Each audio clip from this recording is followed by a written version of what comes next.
కామారెడ్డి జిల్లాలో అక్రమార్కులు రెచ్చిపోతున్నారు. మట్టి మొరం దందాను జోరుగా సాగిస్తున్నారు. ప్రభుత్వ పనులకై అనుమతులు తీసుకుని ప్రైవేటు వ్యక్తులకు అమ్ముకుంటున్నారు. ఇంత జరుగుతున్నా సదరు అధికారులు మాత్రం పట్టనట్లు ఉంటున్నారు. ఇప్పటికైనా స్పందించి చర్యలు తీసుకోవాలని స్థానిక ప్రజలు డిమాండ్ చేస్తున్నారు.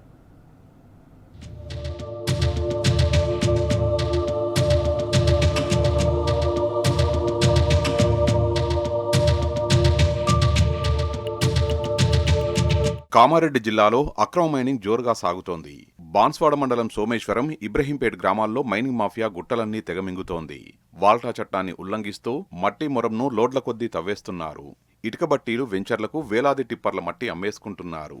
పట్టపగలే యథేచ్ఛగా ఈ దందా జరుగుతున్నా అధికారులు మాత్రం చూసి చూడనట్లు వ్యవహరిస్తున్నారు. దీంతో మాఫియా మరింత రెచ్చిపోతోంది.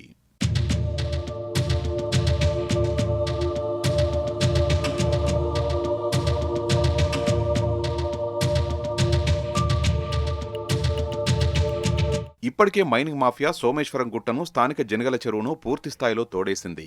గుట్టలపై ఏపుగా పెరిగిన చెట్టును నరికివేసి దందా సాగిస్తున్నారు. మట్టి మొరం యథేచ్ఛగా తవ్వడం వల్ల తీవ్ర పరిణామాలు తప్పవని పర్యావరణవేత్తలు ఆందోళన వ్యక్తం చేస్తున్నారు. పర్యావరణ సమతుల్యం దెబ్బతింటుందని హెచ్చరిస్తున్నారు. అక్రమార్కుల చర్యలతో అడవులు నశించిపోయే ప్రమాదం ఏర్పడిందంటున్నారు. జీవకోటికి పెనుముప్పు పొంచి ఉందని వార్నింగ్ ఇస్తున్నారు. ఇదే విషయమై టీ న్యూస్ అధికారులను ప్రశ్నించగా తమ దృష్టికి వచ్చిన కేసుల్లో చర్యలు తీసుకున్నామని చెప్పారు. అనుమతులు లేకుండా ఎవరూ తవ్వకాలు జరిపినా శిక్ష తప్పదని హెచ్చరించారు.